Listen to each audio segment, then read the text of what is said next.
out to me and get a chance to come hang out with you guys. This is encouraging for me just to get to hang out in a room full of pastors. We're in the Rankin County area, and so I pastor the Exchange Church that we planted 11 years ago. I'm going to tell you a little bit more about that today. But to get to come south, hang out with you guys, and see some different faces. I know there's some familiar ones in the room, but super encouraging to me. This is Josh Jordan. Josh is our worship and creative pastor, so he's been with me for 10 of our 11 years, and so I brought along a friend today to keep me in check.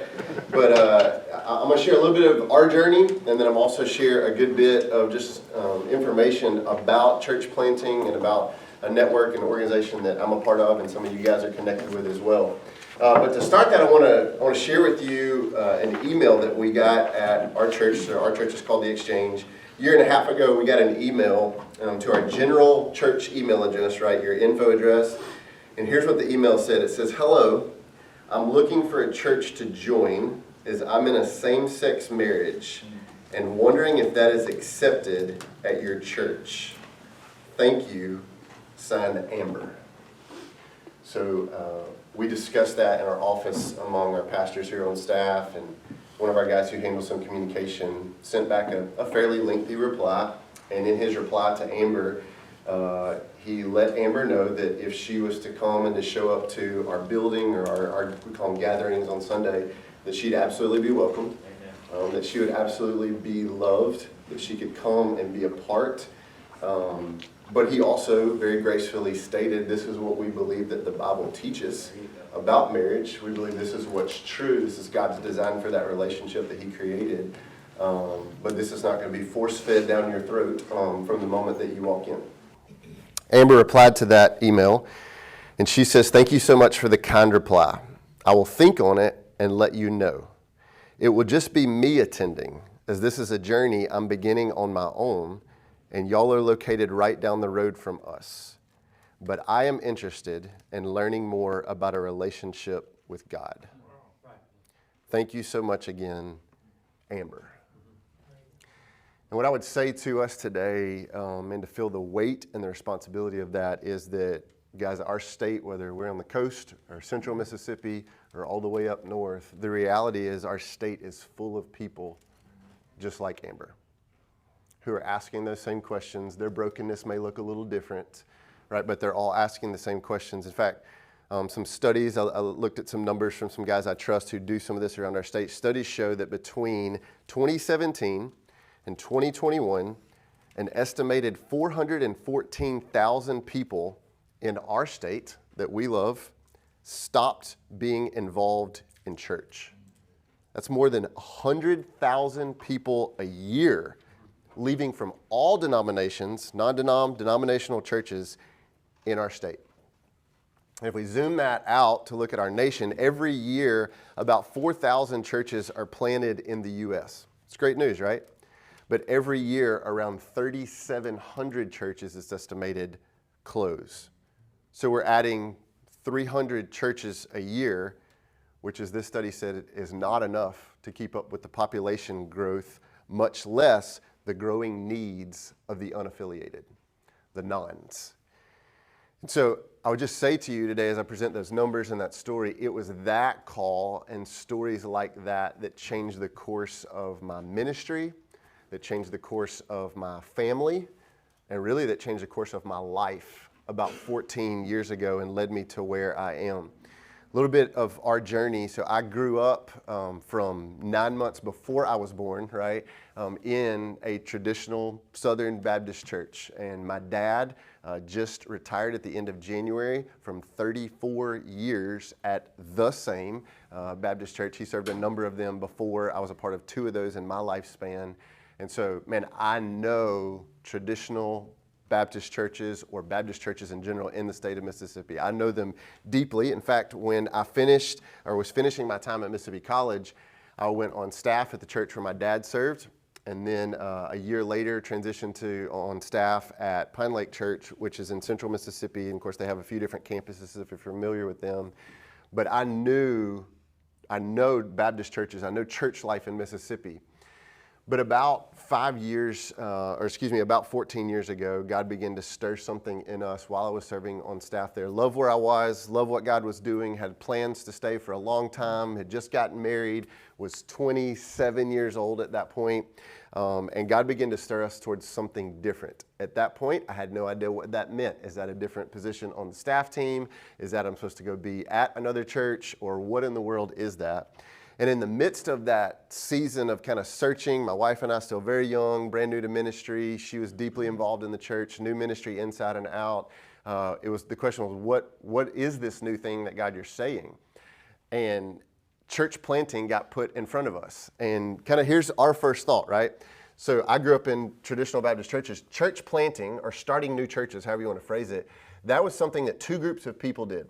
Weird people, all right, or mad people, especially some mad student pastors, right? A mad student, but man, he can start something, can he not? And so we went, I don't think we're weird. I hope not. And I don't believe that we're mad. We're not calloused. We don't have deep church hurt. So those things are not true of us. Why would we ever want to start a church? And I was told, in fact, that if God called you to do anything other than plant a church, go do it. For the life of you, go do it. But if God calls you to that, you can't do anything else but that and be obedient. And that began to sit on us and just resonate with us. And so over and over, we began praying across the course of really a matter of a few months. My wife and I, we sort of brought our family into the loop on that. About, God, what does this look like? What would this be? This is never what we thought. I was not a teaching or lead pastor in the positions I was in. I was way down the totem pole of ministry.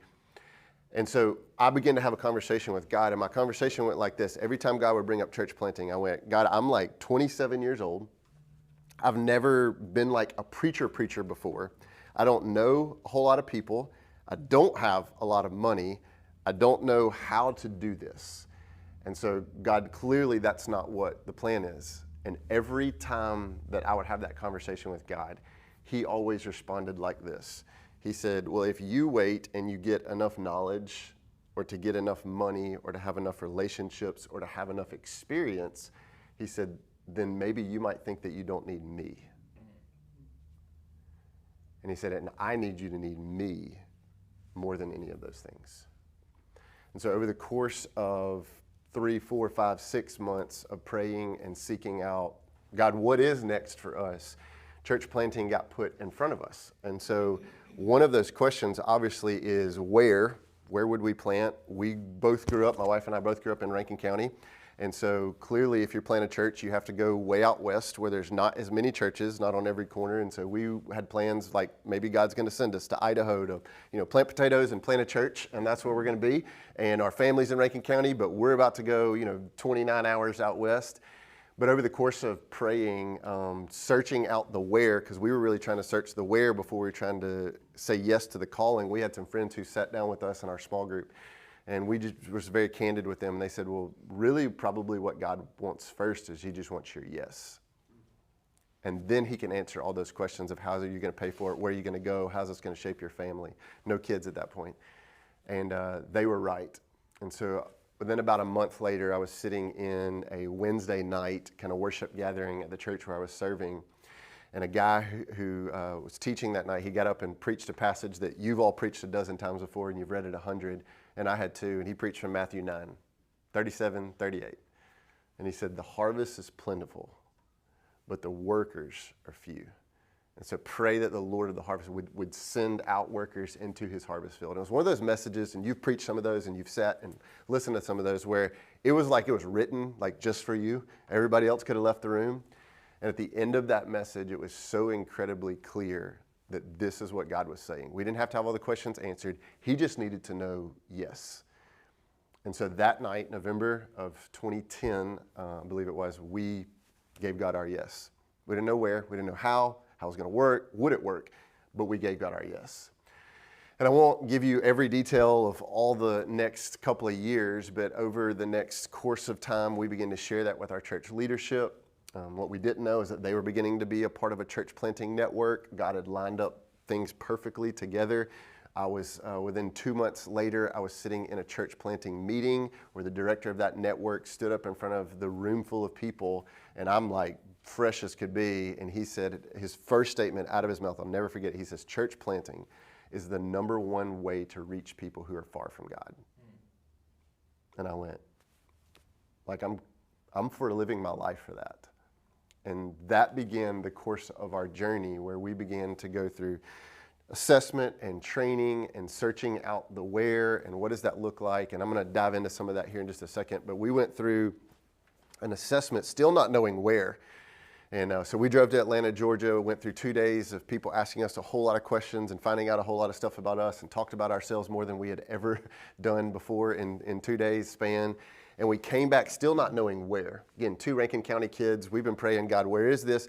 We began to feel that God was confirming through scripture and through wise counsel and through prayer that it might actually be local. We might actually not be moving to Idaho, but it could be somewhere in perhaps even central Mississippi. So we had a list of towns that we were praying through, and we'd crossed off a couple of those.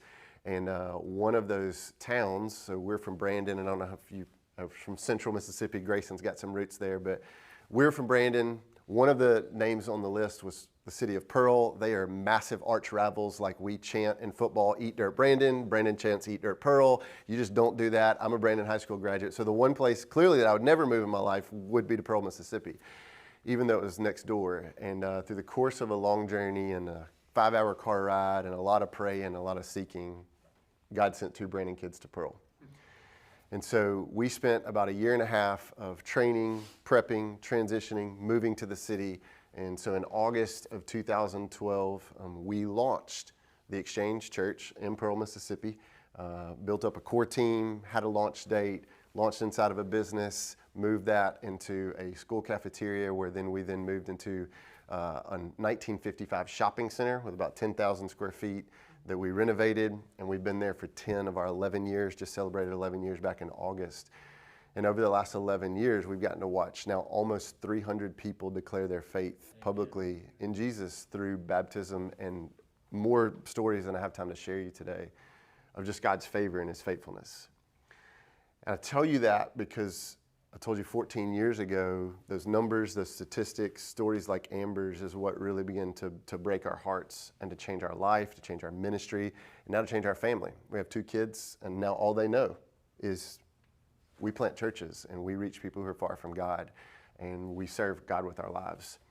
So what does that look like for you, though? What does it look like for you to be a part of that? Well, back in 2014, so we planted in 2012, 2014, I got a phone call. And it was from a guy named Eric, who's also a church planner. And he said, hey, Bryant, we would love for you to explore potentially being a part of something we're getting going that's called the 242 Network. Now, that may be a phrase that you are familiar with, but at that point, I didn't know what in the world that was. But we got connected with the 242 Network. And so since 2014, for the last 10 years, I've gotten to serve. And it's a beautiful picture of now coming full circle from not just planting, but now getting to encourage and walk with some of you guys who are even in the room who've been a part of 242, and watching other guys and watch God move throughout our state. And so today, really what I'd love to do, and I put a sheet in front of you, is just to talk to you a little bit about what is church planting looking like in the state of Mississippi? What is 242 Network? Why does it matter? What would it even look like for you to, in your church, to have any hand in that as a part of what God's doing in our state? And so I'm not going to bore you by reading every word of that sheet. I know you can do that. But on that sheet, it does outline just some very big picture parts of what is 242 and how's it making an impact in our state. So the missional mandate, which is a part of what we ask planters to do for their churches, but we also do it for our network. Here's what we say. 242 Church Planting Network leverages resources in a disengaged culture to multiply healthy churches. And you're going to see some of those words get repeated kind of as you go throughout that sheet, because all of those words matter a lot. Words like disengaged and multiply and healthy. And so there's some core values that our network thinks are really, really important. We've found to be vitally important as we walk with established churches, or as we walk with people thinking about planting, or as we walk with guys who have planted. And so just to make a couple of statements about some of those values that you see there. One is relationships. We value relationships a lot. Our goal is to build relationships first with churches, with pastors, of established churches who've been doing a work in Mississippi, and then to allow that to branch out. So relationships are valuable to us. Calling is massively important to us. And those of you who've planted through 242, you know where the assessment starts. It starts with calling. Because I'm convinced, even now as a pastor of a somewhat established church after 11 years, man, everything starts with calling. At the end of the day, when it stinks and it's hard and you don't have anything else to go back to, the one thing that you do have to go back to is that God called me to do this. And for me to do anything else but this would be for me to be disobedient. So calling matters. We want to hear that.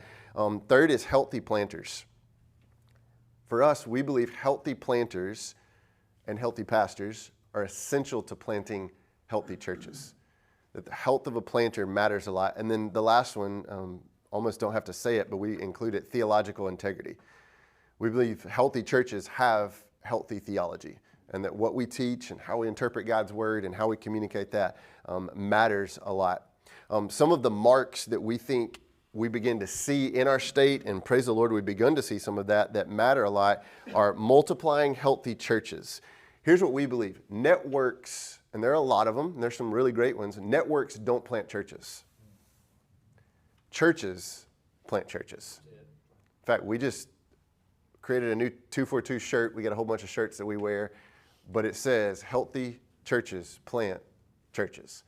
That healthy things, all right, that's how life works, that healthy things grow and growing things multiply. And so we believe that multiplying healthy churches is a mark of what success looks like in our state. Also, leadership development. And I know you're thinking about that maybe at your church or your ministry, whatever you lead. But we see success as churches who develop and operate within healthy leadership principles. And then the last one's kingdom engagement. We see success as churches who engage in the missional gospel sharing work. And so kingdom engagement's bigger than just my church and my ministry and what's going on at my place and what my people are doing, but it's the overall kingdom impact.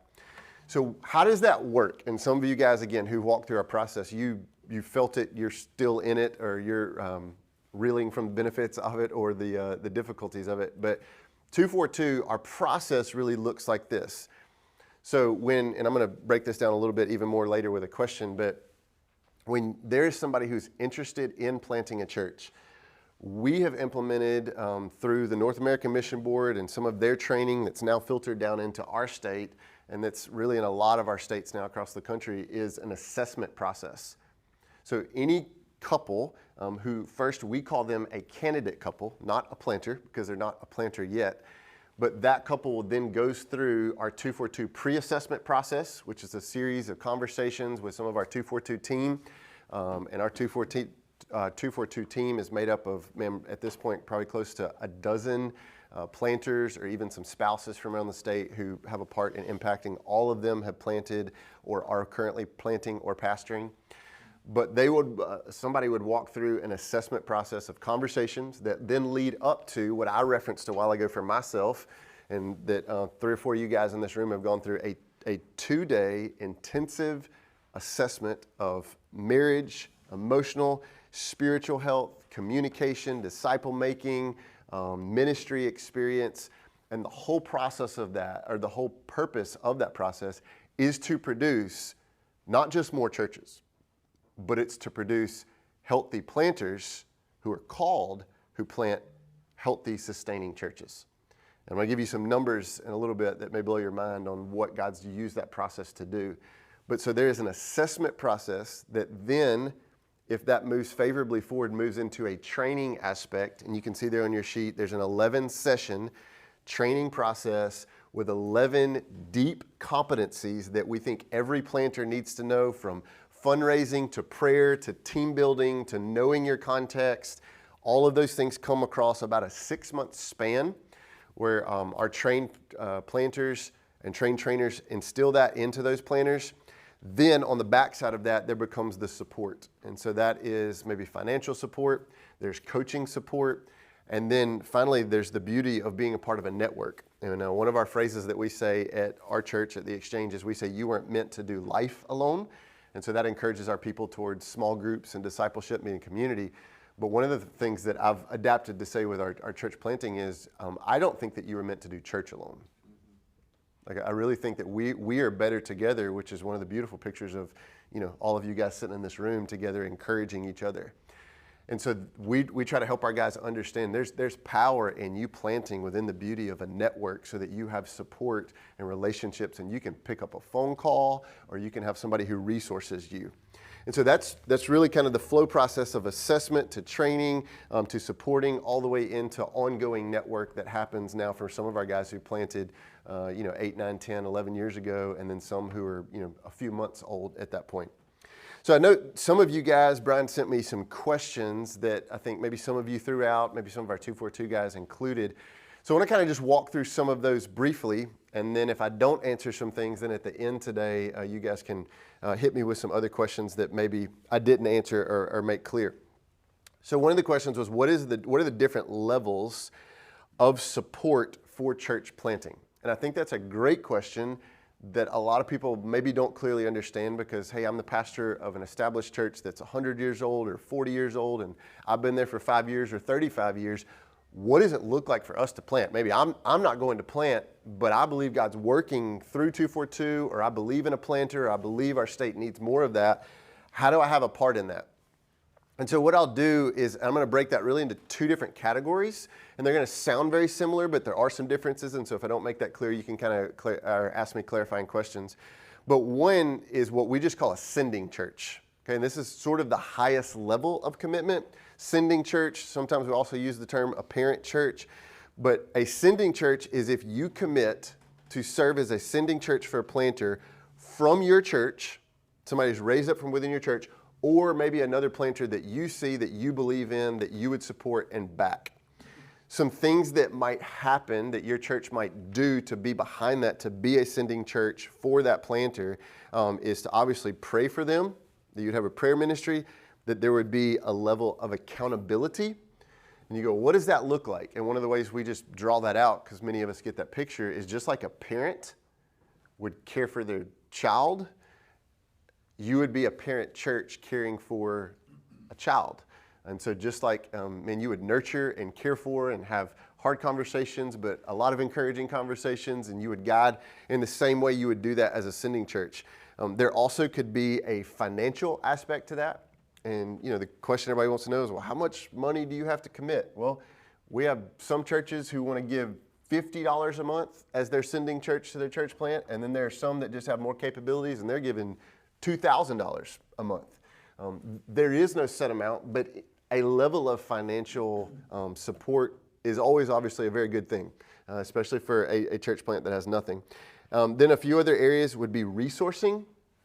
That's how we say it. So what does resourcing look like? Resourcing could look like, hey, because we've been blessed by this, hey, we're getting rid of these lights in our kids' space. Could you use them at your portable setup? Hey, we're getting rid of these chairs. Do you need some chairs? They're old to us, but they may feel like, gold treasure to you. Or, hymnals. What's that? Old hymnals. Man, come on. If they need some old hymnals, old pews, all right, that one always circulates in Rankin County.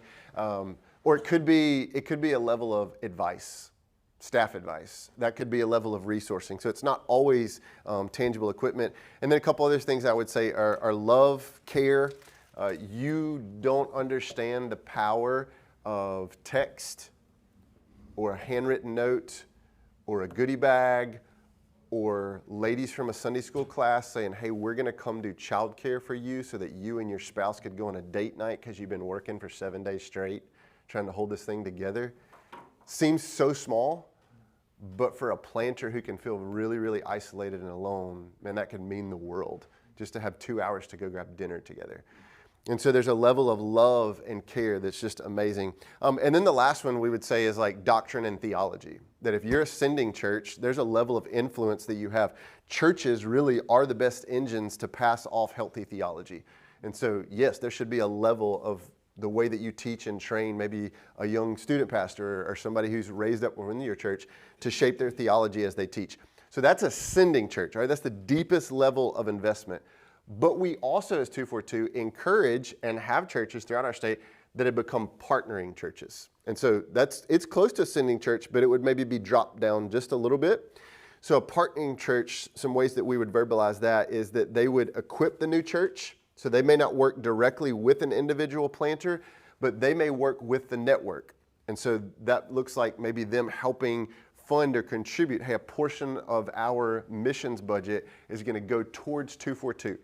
And if there is a potential planner that we could bring in and bring him in for an event or hang out with him or encourage him, we would do that. But we're really for God's movement through 242. And maybe we don't have somebody that's currently being raised up in our church or in our city that we're behind, but we want to be behind the big umbrella. And then what does it look like for us to go beyond that? So we've got churches that are hosting some of our assessments. They open up their building for a day and a half. We've got churches throughout our state that are saying, hey, you guys are doing trainings in North Mississippi every other week for 3 hours. Man, come use one of our Sunday school rooms or one of our kids' classrooms. Just come hang out. Here's a key. You guys be here for the afternoon. We want to open up our facility. So there's so many different ways I think that you could partner, whether that's equipping a new church or supporting churches as well. So sending church, partnering church, two different levels of what that looks like. Again, if I didn't do a good job of explaining that, y'all can ask later. So the 242 process and what's happened in Mississippi since then. I told you I'd share with you some numbers they're really encouraging and a little bit mind-boggling. So some of our guys in the building, the Baptist building, have run some numbers for us, and we like to speak about what God's done through 242. So from 2007, and I'm going to go slow because I don't have a little PowerPoint so you can't see them all, but from 2007 to 2013. Okay, so this was pre-God creating and putting into play the 242 network. So 7 years, 27 to 2013, 46 planters, Mississippi Baptist planters, 46 planters got funded, and 21 of them did not make it.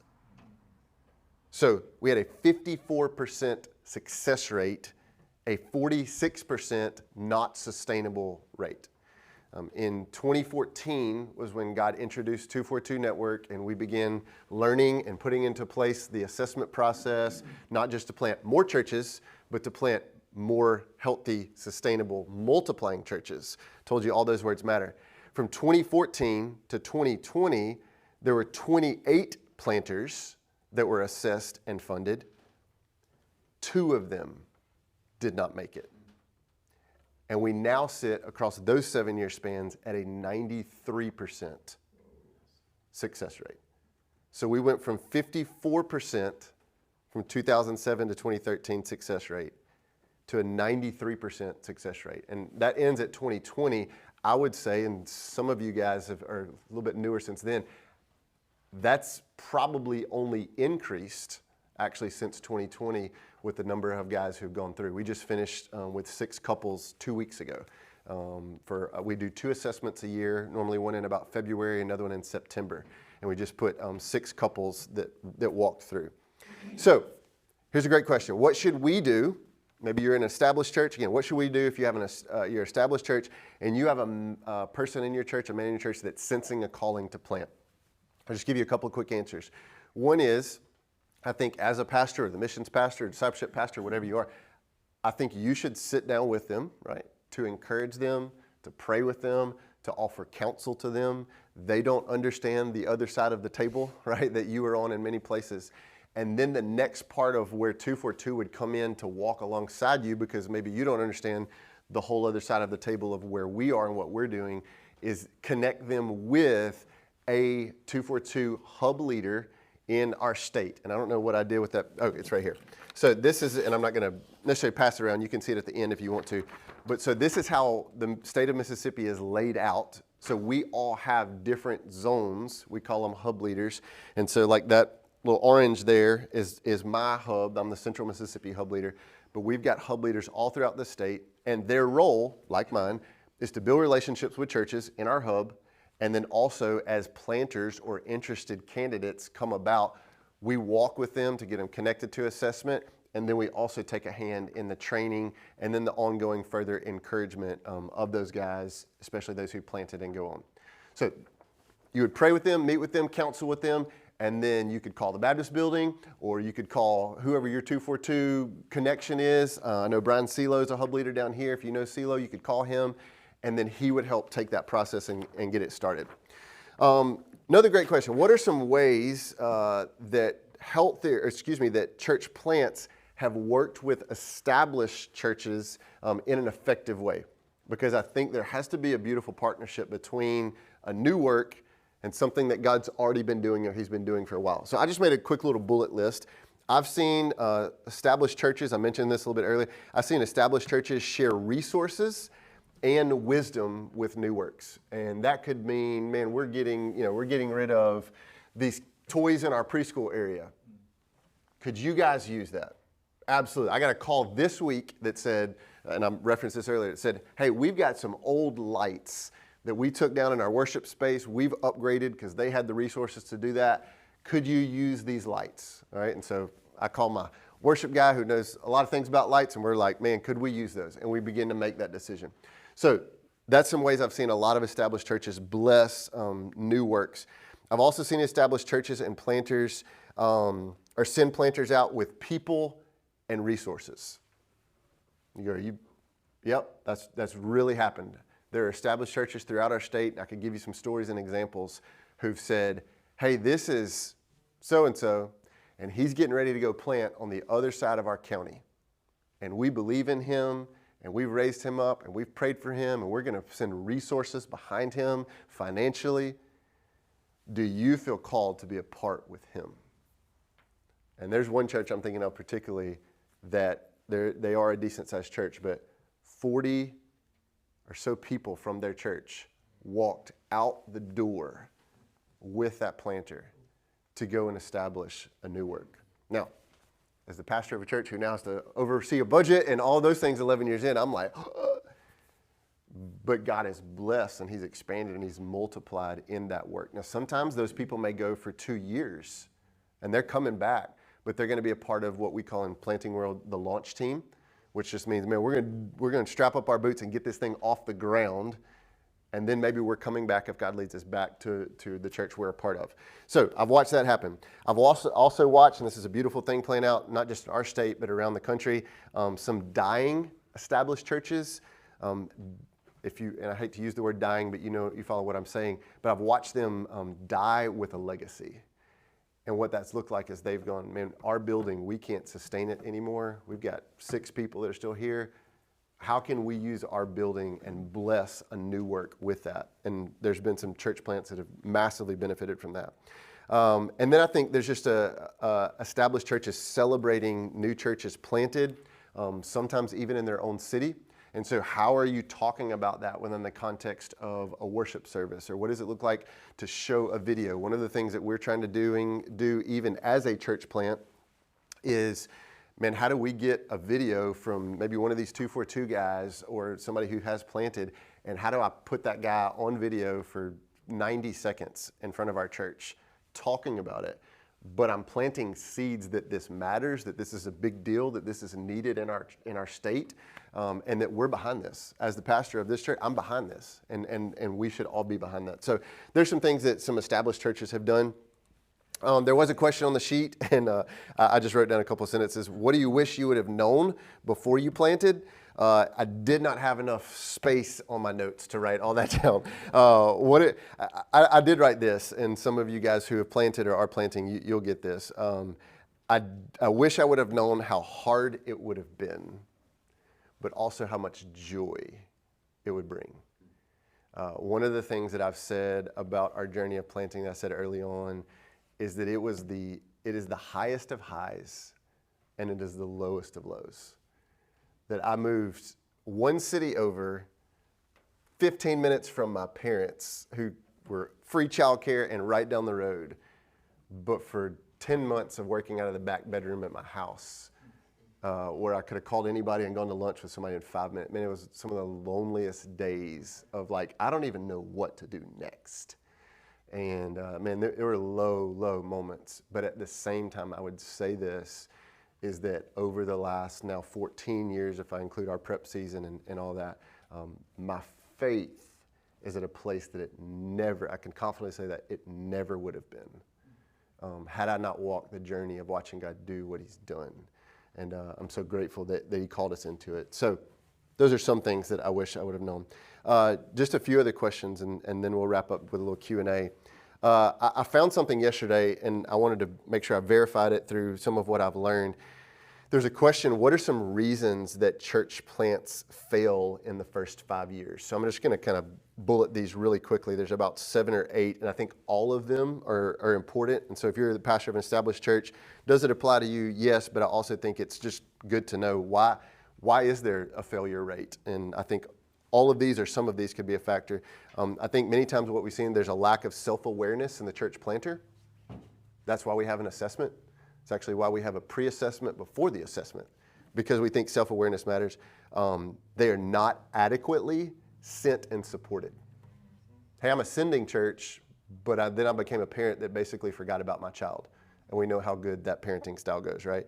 A third one would be that they planted out of conflict.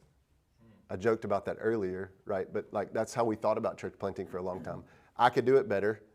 So let me get, that's not why you plant, which is why calling is the very first thing that we do. Fourth, this study just put choked by conflict, that if they didn't plant healthy, there's probably conflict once they planted and then it chokes it out. Next one, I'd say disparity between the vision and reality. And so part of our role as 242 is like to take a guy who is floating on cloud 9, who thinks 1,000 people are going to show up at launch day, and to go like, hey, maybe so, but let's paint what is real. Lack of balance between inward and outward in their strategy. There is a desire for that. This is an interesting one, but we could break it down later if you wanted to. This study released desire to remain small. There's some guys, and listen, we're for a house church all the way up to, we've had conversations around video game church. Okay, like we've seen a little bit of everything. But there are some guys who, man, they've capped it off by just their mindset. And then the last one, and I think this is why we use that word healthy a lot. One of the things that causes churches to fail in the first 5 years, lack of soul care and boundaries. Yeah, right. And you guys who are fresher into that planting journey than I am 11 years ago, like you can kill yourself, your marriage, your family, and a church real fast, with just the weight that comes with that. And so that's part of our role to walk in that. A couple more questions. All right, what are some ways, man, for all of us, I think, because we could, like this can happen, it happens, I think, all throughout our state and beyond, maybe as pastors of churches that are going, just to guard our hearts as leaders of an established church, and even maybe the hearts of some of our people, maybe because they don't understand, hey, we heard there's a new church and they're planting right down the highway down there, and man, aren't they going to take our people, and what's that going to look like? Okay, I'm not saying that's you, but I'm just saying it does happen. Here's what I read yesterday. Check this study out. Churches that plant or have been found, and I would back this up, they've been found to grow 3 times faster. Here's a number for you. A recent PhD dissertation researched 624 Southern Baptist Convention churches that had planted a church themselves. What was the end result? You ready? The parent or sending churches witnessed a 21.5% increase in attendance for the next 5 years from the time of the church plant. But I thought they may have sent some people. But I thought they lost some budget. So why does that happen? And this study just said this, and I believe it to be true. Planting new churches helps established churches renew their missional heart and passion. Yep, right. And it brings back the focus of the church to the Great Commission. And man, it's easy to forget that, right? Because we got so much of our stuff that we got to worry about, and it's me and it's mine. And God's like, no, actually, if you did it my way and you multiplied it and you sent, I actually refill, and I give you exceedingly abundantly more. Now, what about the Gulf Coast, right, where churches are already available everywhere? We're in Mississippi.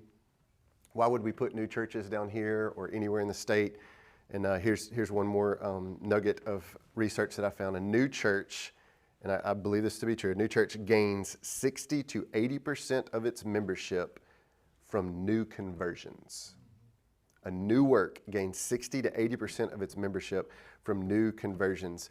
Many denominational studies have confirmed that most members of a newly planted church have not been a part of any other congregation before.